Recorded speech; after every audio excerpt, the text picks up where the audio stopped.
الحمدللہ تعالی ثم الحمدللہ تعالی رب ذوالجلال کے شان و کرم سے آج ہم سورہ زخرف شیفہ سے شروع کریں گے۔ رمضان مبارک کی 14 تاریخ ہے، سن 1440، اور یہ سورہ بارکہ بحمدللہ تعالی ثم الحمدللہ تعالی ترتیب کے اعتبار سے 43ویں نمبر پر ہے، اور جب کے نزول کے اعتبار سے اس کا 63واں نمبر ہے۔ یہ سورہ بارکہ مکہ مکرمہ میں نازل ہوئی، اور صاحب خزانہ العرفان نقل فرماتے سورہ بارکہ میں 7 رکوع ہیں، 89 آیات بارکہ، 3400 حروف ہیں۔ ملاحظہ کیجئے، اعوذ باللہ من الشیطان الرجیم، بسم اللہ الرحمن الرحیم، حامیم والکتاب المبین۔ حامیم حروف مقطعات میں سے ہیں، والکتاب المبین میں وہ قسمیہ ہے۔ رب کریم ارشاد فرماتے ہیں اور مجھ کو قسم ہے اس کتاب کی کہ جو بیان کرنے والی کتاب ہے۔ قرآن مجید فرقان مجید نے تمام تر حقائق کو کھول کر بیان فرما دیا۔ حق و باطل کے درمیان تفریق کرنے والی یہ کتاب ہدایت ہر اعتبار سے کتاب مبین ہے۔ رب ذوالجلال اس کی صفات عالیہ کا تذکرہ کرتے ہوئے ارشاد فرماتے ہیں، اِنَّا جَعَلْنَاهُ، بے شک ہم نے فرمایا اس کتاب عظیم کو قرآنًا عربیًا، ہم نے اس قرآن کریم کو حق و باطل کے درمیان تفریق کر دینے والی بکثرت پڑھی جانے والی کتاب کو ہم نے عربی زبان میں نازل فرمایا ہے۔ یعنی قرآن مجید فرقان مجید جو کلام الہیہ ہے، حقیقت میں تو اللہ تعالیٰ کی صفت ہے، غیر مخلوق ہے، اور اس کو عربی زبان میں نازل کرنا یا کسی ورق پر تحریر ہونا، یہ ورق مخلوق ہے، یہ حروف مخلوق ہے، مگر یہ صفت قرآن جو ہے یہ مخلوق نہیں بلکہ خالق کی صفت ہے۔ فرمایا لعلکم تعقلون، اس کو عربی زبان میں اس لیے نازل فرمایا تاکہ تمہیں عقل آئے، تم اس کو سمجھ سکو۔ رب ذوالجلال نے جس بھی نبی کو جس قوم کی جانب بھیجا، خلاق کائنات نے اس پر جو کتاب نازل فرمائی وہ اسی قوم کی زبان میں نازل فرمائی۔ اس کا بہت بڑا سبب یہ ہے کہ اہل زبان اپنی زبان کی تمام تر کیفیات سے بخوبی واقف ہوتے ہیں۔ اشارات و کنایات وہ جانتے ہیں، سمجھتے ہیں۔ جس طرح ایک پنجابی بولنے والا پنجابی زبان کو بہت اچھی طرح جانتے ہیں، عربی بولنے والا عربی زبان کو بہت اچھی طرح جانتے ہیں، انگلش لینگویج والا انگلش زبان کو بہت اچھی طرح جانتے ہیں، فارسی والا فارسی کو بہت اچھی طرح جانتا ہے۔ اللہ حد القیاس، چونکہ انبیاء علیہ السلام دنیا والوں کو رب کائنات جل وعلا کی جانب سے صراط مستقیم کی دعوت دینے کے لیے، ان کے افعال رذیلہ سے ان کو بچانے کے لیے، انہیں افعال حمیدہ کی ترغیب دینے کے لیے تشریف لائے۔ اس لیے ضروری تھا کہ وہ نبی اسی زبان میں گفتگو فرماتے جو اس قوم کی اپنی مادری زبان تھی۔ اگر کسی اور زبان میں گفتگو فرماتے تو ان لوگوں کو سمجھنا مشکل ہوتا کہ ایک ہی بات کسی زبان میں کسی معنی میں آتی ہے، کسی زبان میں کسی معنی میں آتی ہے۔ جس طرح آپ خود اچھی طرح جانتے ہیں کہ ہر علاقہ لفظ کھیر ہے، کسی علاقہ میں کھیر دودھ کو کہا جاتا ہے، کہیں دودھ میں ملے ہوئے چاولوں کو کہا جاتا ہے، یہ ہمارے پاکستان میں ہے۔ یعنی مختلف علاقوں میں بعض اوقات مختلف چیزوں کے مختلف نام ہوتے ہیں۔ تو رب کائنات جل وعلا نے جس بھی نبی کو جس قوم کی جانب بھیجا، اس قوم کا ہم زباں بنا کے بھیجا۔ میرے کریم آقا خطہ عرب میں جلوہ فرما ہوئے، رب کائنات نے جو قرآن کریم نازل فرمایا یہ عربی زبان میں نازل فرمایا، اور یہ زبان باقی زبانوں کی ماں ہے، ام اللسان ہے، اور بحمدللہ تعالی ثم الحمدللہ تعالی وہ عظیم ترین زبان ہے کہ قبر میں بھی یہی زبان ہوگی، حشر میں بھی یہی ہوگی، اور جنت کی زبان بھی یہی زبان ہوگی۔ رب ذوالجلال ارشاد فرماتے ہیں، وَإِنَّهُ فِي أُمِّ الْكِتَابِ لَدَيْنَا لَعَلِيٌّ حَكِيمٌ۔ وَإِنَّهُ، بے شک یہ وہ کتاب ہے قرآن مجید فرقان عظیم والی کہ فی ام الکتاب، یہ لوح محفوظ میں اس کو لکھا گیا ہے۔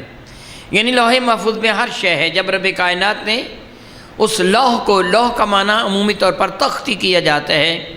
محفوظ کہ وہ جس کی حفاظت فرما دی گئی ہے، جس سے نہ کوئی چیز کبھی چوری ہو سکتی ہے، نہ اس میں کوئی تغیر کرنے کی جرت رکھتا ہے،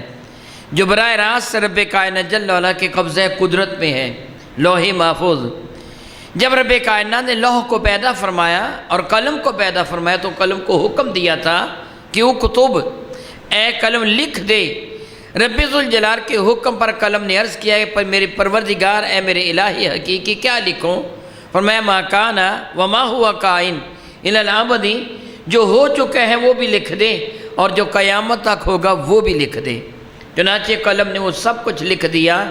جو قلم کی تخلیق سے پہلے ہو چکا تھا وہ بھی لکھ دیا، جو قلم کی تخلیق کے بعد سے لے کے آئندہ ابد تک ہوگا قلم نے وہ سب کچھ لکھ دیا۔ اور یہ دراصل اللہ تعالیٰ کے حکم سے لکھا، جو رب نے چاہا وہی لکھا، وگرنہ قلم کا اپنا علم تو کچھ بھی نہیں، وہی ہے جو رب کائنات نے عطا فرمایا۔ بنا بری یہ قرآن مجید فرقان میں بھی لوح محفوظ میں لکھا ہوا ہے۔ فرماتے ہیں لدینا، جو ہماری حضور ہے، لعلی حکیم، جو بہت بلندی والا ہے اور حکمت سے جو پر ہے۔ فرماتے ہیں افنضرب عنکم الذکر صفحا، تو کیا معاذ اللہ، افنضرب عنکم الذکر صفحا، کیا ہم تم پر قرآن کے نزول کو مکمل طور پر روک دیں؟ تمہاری کوتاہیوں کی وجہ سے، تمہاری غلطیوں کی وجہ سے کیا ہم اس رسول رحمت کو اپنے پاس بلا لیں، قرآن کریم کو ادھورا چھوڑ دیں؟ امام محی السنہ نے حضرت قتادہ رضی اللہ تعالیٰ سے یہ روایت کیا کہ اگر اللہ رب العزت جل وعلا اس کتاب کا نزول روک دیتا تو کائنات کو تباہ و برباد کر کے رکھ دیتا، کہ یہ اس کا انتہا درجے کے ناراضگی کا اظہار ہوتا کہ وہ قرآن مجید فرقان میں جس کو لوگوں کی ہدایت کے لیے نازل کیا گیا تھا، جب اہل مکہ نے اس کا انکار کیا، میرے کریم آقا کی عرفانہ شان میں گستاخیاں بکیں، پروردگار عالم کے غضب کو دعوت دی کہ ان کان ھذا الحق من عندک فامطر علینا حجارۃ من السماء، یہ کہہ کر رب کائنات کے غضب کو دعوت دی۔ تو اگر اللہ تعالیٰ ناراض ہو کر قرآن کریم کے نزول کو روک دیتا، اپنے محبوب مکرم کو اپنے پاس بلا لیتا، پھر اس کی ناراضگی کا رد عمل کیا ہوتا؟ یہی ہوتا کہ ساری کائنات تباہ و برباد کر کے رکھ دی جاتی، دنیا میں پھر کوئی نظر نہ آتا، سب کچھ برباد ہو جاتا۔ یہ رب کائنات نے کمال درجے کا احسان فرمایا کہ ان کی گستاخیوں کے باوجود بھی قرآن کریم کے نزول کو نہیں روکا۔ سادہ سے لفظوں میں آپ یوں سمجھ سکتے ہیں کہ اگر آپ کسی پر احسان کرتے چلے جائیں، احسان کرتے چلے جائیں، وہ آپ کی مسلسل گستاخی کرتا چلا جائے، آپ احسان کرتے چلے جائیں، وہ گستاخی کرتا چلا جائے، تو پھر ایک دن وہ آتا ہے کہ آپ اس پر احسان کرنا بند کر دیتے ہیں۔ یہ نابکار تو گستاخیوں سے باز نہیں آ رہا ہے، اب اس پر رحمت نہیں کرنی چاہیے، لیکن میرے کریم پروردگار کی شان کریمی دیکھے 23 سال تک قرآن نازل فرماتا رہا، کافروں کے انکار کے باوجود 23 سال تک قرآن نازل ہوتا رہا۔ رب کائنات ارشاد فرماتا ہے اگر ہم اس کو روک دیتے،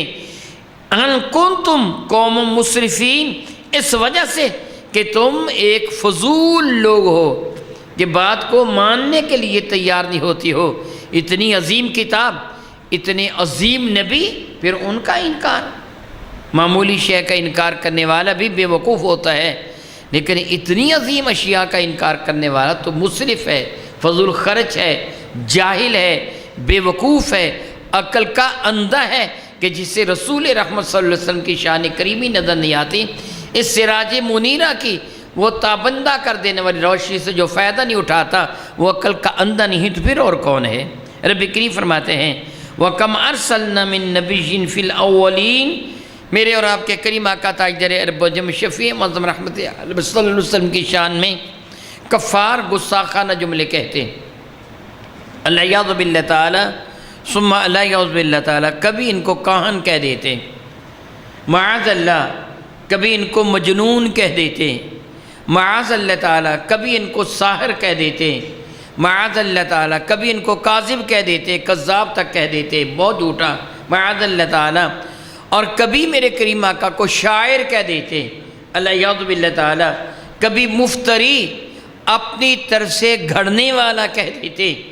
یہ الزام اس رسول رحمت پر لگاتے کہ جس سے وہ خود صادق اور امین کا لقب دے چکے تھے، جس سے زیادہ عقل والا، جس سے زیادہ دانا، جس سے زیادہ سچا امانت دار اللہ کی عزت کی قسم اللہ نے کوئی پیدا ہی نہیں کیا۔ اور پھر کتنی بڑی بات ہے، کتنی بڑی بات ہے، کتنی بڑی بات ہے، آپ مجھے برا کہیں، ہو سکتا ہے کہ میں اس کو برداشت کر لوں، آپ مجھے کہیں کہ تو اچھا نہیں ہے، ہو سکتا ہے کہ میں برداشت کر لوں، میں کہوں کوئی بات نہیں، مجھے کہا ہے، لیکن اگر میرے محبوب کو کہیں گے، میرے باپ کو کہیں گے، میری ماں کو کہیں گے، اگر کوئی میرے نبی کی شان میں نازیبہ جملہ کہے گا، معاذ اللہ تعالیٰ یہ مجھے نہیں کہنا چاہیے تھا، کیونکہ میری کریم آقا کی شان تو بہت بلند و بالا ہے، میرے کسی پیارے کی شان میں، میرے شیخ کی شان میں، میرے استاد کی شان میں آپ کو جملہ کہیں گے جس سے میں پیار کرتا ہوں، تو پھر میں برداشت نہیں کرتا، میں کہتا ہوں مجھے کہہ لیتے تو کوئی بات نہیں تھی، اس سے کہا تو میری ماں کو کہا، میرے ابا کو کہا، یہ میں نے ماں سمجھانے کے لیے آپ کو مثال دی ہے، وگرنہ اللہ کی مثال مخلوق سے نہیں دی جا سکتی۔ ذرا سوچئے کہ وہ گستاخی کرتے تھے تو کس کی، جو رب کے محبوب ہیں، رب کائنات جل وعلا کا، پھر بھی ان پر کرم فرمانا کتنی زیادہ شان کریمی ہے، کتنی بڑی شان کریمی ہے۔ وہ کتنا عرصہ اللہ تعالیٰ کی شان میں گستاخیاں بکتے رہے، وہ گھر جو رب کائنات جل وعلا کی توحید کے لیے بنایا گیا تھا، ابراہیم علیہ السلام نے بنایا تھا، اسے انہوں نے صنم کدہ بنا دیا تھا، بت خانہ بنا دیا تھا، وہ سب کچھ کرتے رہے، اللہ تعالیٰ کی شان میں گستاخیاں بکتے رہے، رب کائنات جل وعلا ان کو کچھ نہیں کہا، تو اب تو وہ اللہ کے محبوب کی شان میں گستاخیاں بکنے لگے تھے۔ پھر بھی رب کائنات کی شان کریمی دیکھیے، میرے کریم آقا کو رب کریم فرماتا ہے، محبوب علیہ السلام یہ آپ کی شان میں نازیبہ کلمات کہتے ہیں، وَكَمْ أَرْسَلْنَا مِن نَبِيٍّ، کتنے رسول ہم نے آپ سے پہلے نازل فرمائے۔ حدیث بارکہ کے مطابق انبیاء علیہ السلام کی تعداد 1,24,000 سے زیادہ ہے، ان میں 313 یا 315 رسول اعظام ہیں۔ نبی اور رسول کے درمیان یہ فرق ہوتا ہے کہ رسول صاحب کتاب یا صاحب صحیفہ ہوا کرتا ہے، یہ رسول کی جانب اللہ تعالیٰ کوئی کتاب نازل فرماتا ہے، جس طرح 4 کتابیں نازل فرمائیں، یہ رسول کی جانب کوئی صحیفہ نازل فرماتا، صحیفہ صفحہ کی جمع ہے، یعنی کوئی ورق نازل فرماتا، اوراق کی شکل میں، پمفلٹ جس کو ہم کہتے ہیں عام طور پر، آسمان کی جانب سے کوئی تحریر ان کی جانب نازل فرمائی جاتی، وہ رسول ہیں، اور جو تحریر لے کے نہ آتے بلکہ اس تحریر کی آگے وضاحت فرماتے، اسی کی تبلیغ فرماتے، وہ نبی ہیں۔ جس طرح حضور نے فرمایا تھا کہ علماء امتی کا انبیاء بنی اسرائیل، میری امت کے علماء تبلیغ کے اعتبار سے بنی اسرائیل کے نبیوں کی مانند ہیں۔ مثلا حضرت سیدنا موسیٰ کلیم اللہ سے لے کے حضرت عیسیٰ علیہ السلام تک جو انبیاء تشریف لائے، سوائے حضرت سیدنا داؤد علیہ السلام کے، کوئی بھی نبی کوئی صحیفہ یا جدید کتاب لے کے نہیں آیا، سارے کے سارے یہ انبیاء تورات کے مبلغ بن کے آئے ہیں، اپنی ذاتی کتاب لے کے نہیں آئے، حالانکہ سارے کے سارے نبی ہیں۔ تو رب کریم فرماتا ہے جتنے بھی رسول ہم نے بھیجے، وَكَمْ أَرْسَلْنَا مِن نَبِيٍّ، اور کتنے نبی ہم نے، بہت سارے نبی ہم نے آپ سے پہلے بھیجے، فی الاولین، ان لوگوں میں جو یا رسول اللہ علیہ وسلم آپ سے پہلے تشریف لائے تھے، انبیاء علیہ السلام، وہ انبیاء تشریف لائے، ان لوگوں میں، ان کافروں میں تشریف لائے، وَمَا تَأْتِهِم مِّن نَبِيٍّ، اور عمومی طور پر ان کی حالت کیا رہی، وَمَا تَأْتِهِم مِّن نَبِيٍّ، ان کافروں کے پاس کوئی بھی نبی تشریف نہ لایا، إِلَّا كَانُوا بِهِ يَسْتَهْزِئُونَ، مگر یہ کہ انہوں نے اس نبی کا مذاق ہی اڑایا۔ یہ کافروں کی سرشت میں ہے کہ رب کائنات جل مجد الکریم نے میرے نبی کو تسلی دی، ان کی عادت ہے، یہ میرے نبیوں کا مذاق اڑاتے ہیں، گویا اگر آپ کی عرفانہ شان میں نازیبہ کلمے کہے گئے ہیں تو یہ کوئی نئی بات نہیں ہے، پہلے انبیاء کے ساتھ بھی ایسے ہی ہوا، اور آپ کے ساتھ ایسے کیوں ہوا؟ پہلے انبیاء کے ساتھ ایسے ہوا تو آپ کے ساتھ ایسے کیوں ہوا؟ اس لیے کہ آپ کا درجہ بھی بلند سے بلند تر ہو جائے۔ جب کوئی اللہ تعالیٰ کی راہ میں تکلیف اٹھاتا ہے تو اللہ تعالیٰ اس کا درجہ بلند کر دیتا ہے، اس کے لیے رب کائنات جل وعلا کی رحمت مزید نازل ہو جاتی ہے کہ میرے کریم فرماتے من اکبر قدمہ فی سبیل اللہ حرم اللہ علیہ النار، جس کے قدموں پر اللہ کی راہ میں مٹی پڑ جائے رب کائنات اس پر جہنم کی آگ حرام فرما دیتا ہے۔ تو جس کو اللہ کی راہ میں پتھر مارے جائیں، جس کی راہ میں اللہ تعالیٰ کی راہ پہ چلنے والے کے راستے میں کانٹے بچائے جائیں، جس پر کوڑا کرکٹ پھینکا جائے، جس کی شان میں نازیبا کلمات کہے جائیں، جس کے دل کو توڑنے کی کوشش کی جائے، پھر اس کا درجہ کتنا بلند ہوگا صبر کرنے پر۔ کیونکہ پہلے انبیاء علیہ السلام کی وہ ساری صفات عالیہ میرے نبی میں پائی جاتی تھی اور پائی جاتی ہیں، اس لیے رب کائنات کا منظور تھا کہ ان کا درجہ بھی انبیاء کی طرح صابروں کی فہرست میں سب سے بلند و بالا ہو جائے، صبر کرنے والے، برداشت کرنے والوں میں۔ تو رب کریم ارشاد فرماتے ہیں کہ سارے انبیاء کی شان میں نازیبا کلمات کہے گئے ہیں، ان کی ہنسی اڑائی گئی، تو پھر اس کا نتیجہ کیا نکلا؟ فَأَهْلَكْنَا، ہم نے ہلاک فرما دیا ان بدبختوں کو، تباہ کر کے رکھ دیا۔ حالانکہ اشد منہم بطشن، یہ ان لوگوں سے زیادہ طاقتور تھے۔ اہل مکہ کیا طاقتور ہیں، وہ اتنے طاقتور تھے۔ اللہ فرماتا تُنْحِتُونَ مِنَ الْجِبَالِ بَيُوتًا، وہ رہنے کے لیے پہاڑوں کو کھود کر اپنے مکان بناتے تھے۔ اس طرح کے مکان بنانا ان کے لیے یوں سمجھیے بے فائدہ تھا، بلکہ ممکن نہ تھا۔ قوم عاد و ثمود والے بعض روایتوں میں آتا ہے کہ ان میں جو ٹھگنے قد کا، چھوٹے قد کا بندہ تھا، وہ بھی 60 ہاتھ اونچا تھا، بہت بڑے تنومند جوان۔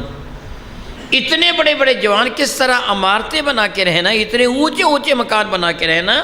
ان کے لیے ممکن نہ تھا۔ اس لیے وہ کیا کرتے، پہاڑوں میں رہتے تھے، ادھر اور ادھر پہاڑ، اس کے اوپر پہاڑوں پر چٹانیں رکھ کے اپنے گھر بناتے، اور وہ مکانات آج بھی کہیں کہیں کھنڈرات کی شکل میں ملتے ہیں۔ اتنے طاقتور تھے، اتنے طاقتور تھے، تو ان کو تباہ و برباد کر کے رکھ دیا۔ آل مکہ تم کس بات کی بولی ہو؟ لیکن یہ رب کائنات جل وعلا کا کرم ہے کہ فرماتا ہے ما کان اللہ لیعذبہم وانت فیہم، محبوب ان کو اس لیے عذاب نہیں دوں گا کہ آپ ان کے اندر موجود ہیں، وغیرہ نبیوں کا مذاق اڑانے والوں کو رب کائنات نے شدید ترین سزا سے دوچار کر دیا۔ فرماتا ہے اشد منہم بطشا، ان سے زیادہ وہ طاقتور تھے۔ وَمَضَى مَثَلُ الْأَوَّلِينَ، ان لوگوں کی مثالیں گزر چکی ہیں جو پہلے زمانے میں، وہ زمانے کے لیے وہ نشان عبرت بن چکے ہیں، وہ مثال عبرت بن چکے ہیں۔ کبھی یہ غور کرنا ہو تو انسان ان کھنڈرات کو جا کے دیکھے، ان کھنڈرات کو دیکھے جہاں رب کائنات جل وعلا نے ان لوگوں کو رکھا تھا جو بڑے بڑے طاقتور تھے۔ میں عراق میں گیا، وہاں نمرود کا قلعہ دیکھا، نمرود کا محل دیکھا، اتنی چوڑی چکلی دیواریں ہیں کہ معلوم یوں ہو رہا ہے جس طرح مٹی کے پہاڑ بنا دیے گئے ہوں، اس طرح اس کا محل بنا ہوا، جس طرح مٹی کے پہاڑ بنا دیے گئے ہوں۔ لیکن کدھر گئے وہ سارے کے سارے؟ رب کائنات تباہ و برباد کر کے رکھ دیے۔ یدرککم الموت ولو کنتم فی بروج مشیدہ، موت نے تمہیں آن پکڑنا ہے اگرچہ کتنے بھی مضبوط قلعوں میں تم کیوں نہ بند ہو جاؤ۔ پہلی قومیں، ان کے وہ کھنڈرات ہمارے لیے ایک نشان عبرت ہیں۔ اللہ تعالیٰ جل وعلا ہمیں سمجھنے کی توفیق عطا فرمائے۔ او کما قال اللہ تبارک و تعالی واللہ تعالی اعلم باسرار کتابہ۔